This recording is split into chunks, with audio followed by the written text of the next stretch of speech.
Alright student, last video में हमने क्या किया था, रियोस्टेट की अगर हम बात करें तो इसमें हमने देखा था it is the electronic device. ये एक इलेक्ट्रॉनिक डिवाइस है use to control the current flow, और जो करंट इसमें फ्लो कर रहा है उसको कंट्रोल करने का काम करती है वेरिंग द रेजिस्टेंस। ओके, सो हमें अब नेक्स्ट मैंने आपको ये बताया था कि हम नेक्स्ट वीडियो में डिफाइन 1 ओम को डिफाइन करेंगे। तो उसके लिए सबसे पहले हमें ओम का सिंबल पता होना चाहिए। तो बच्चे, ओम का सिंबल क्या होता है? ओम का सिंबल जस्ट वैसे लैंग्वेज में नहीं होता, ये इस टाइप से हम ओम बना दें, ठीक है। ओम का जो सिंबल होता है वो ऐसे करके बना होता है, ये होता है आपका किसका सिंबल? ओम का सिंबल। ओके, तो अब हम ओम की डेफिनेशन देखते हैं। यहाँ पे मैंने 2 डेफिनेशंस लिखी है, दोनों ही मैं आपको एक्सप्लेन करूँगी। फर्स्ट है जैसे कि resistance offered by a conductor. कोई भी resistance offered by a conductor, conductor द्वारा रेजिस्टेंस ऑफर लगाया जाता है उसके ऊपर, for is said to be 1 ohm. तो उसे हम क्या कहते हैं? 1 ओम। जो भी रेजिस्टेंस लगाया जाता है कंडक्टर के द्वारा, उसे हम मतलब कंडक्टर, कोई भी कंडक्टर हो सकता है, आयरन वगैरह या फिर किसी भी चीज़ का, उसके ऊपर जो भी रेजिस्टेंस वगैरह लगता है is to be 1 ohm when, ये 1 ओम तब होगा जब आपका एम्पियर की वैल्यू भी क्या होगी? 1 होगी।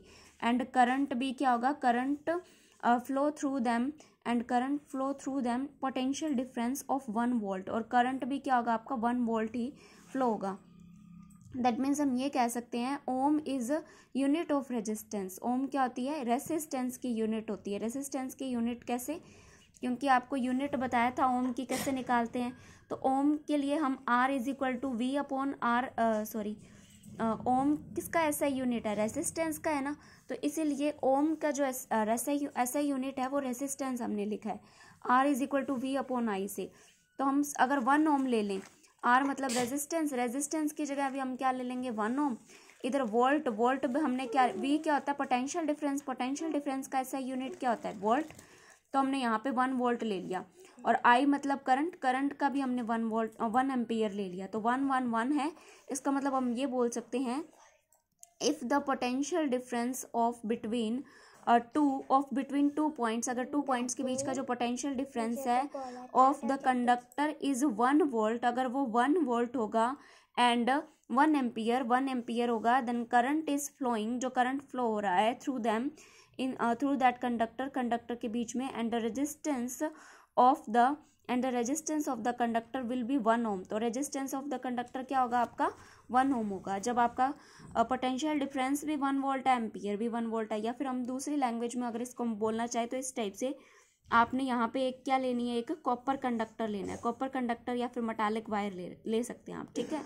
सो we have a copper conductor with a certain length, that means we can say that हमारे पास एक कॉपर कंडक्टर है जिसकी कुछ सर्टेन लेंथ है, दैट इज L, हम इसको L बोल देंगे। We have a copper conductor with certain length that is L.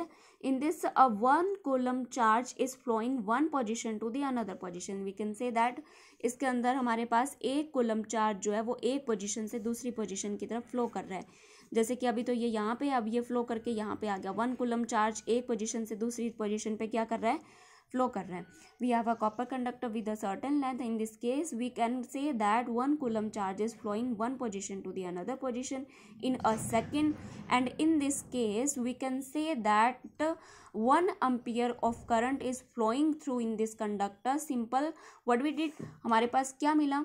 So अगर हम इसमें बात करें, हमने बोला कि 1 कूलम चार्ज जो है वो एक पोजीशन से दूसरी पोजीशन पे मूव कर रहा है। तो इसमें जो करंट की अगर हम बात करें वो भी 1 एम्पियर मूव करेगा, 1 एम्पियर इसमें करंट फ्लो करेगा।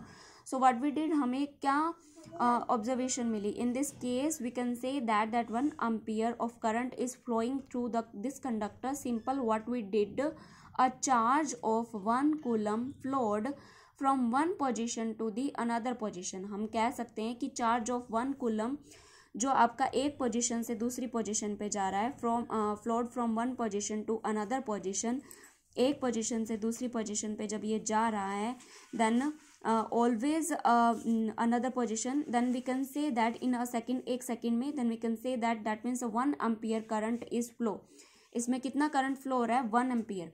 अगर एक ही कूलम चार्ज आपका वो एक पोजीशन से दूसरी पोजीशन पे जा रहा है तो उसमें करंट जो है वो 1 एम्पियर फ्लो होगा। Okay, if we have simple again, if we have again copper conductor, अगर हमारे पास अगेन एक कॉपर कंडक्टर है and in this with a certain length and in this we have 3 coulomb charges are flowing to the one position to the another position. In this case we can say that 3 ampere of current is flowing through in this conductor, and simple what we did, a charge of 3 coulomb flowed from one position to the another position in a second, which mean, इसका meaning क्या होता है, 3 ampere current is flowing. That means हम अगर कहें कि हमारे पास एक सिंपल कंडक्टर है, इसमें हमारे पास 3 कूलम चार्ज है, अगर वो फ्लो कर रहे हैं एक पोजीशन से दूसरी पोजीशन की तरफ, ये मूव कर रहे हैं, अभी यहाँ पे थे, अभी ये 3 कूलम चार्ज जो वो आपके अनदर पोजीशन पे चले गए.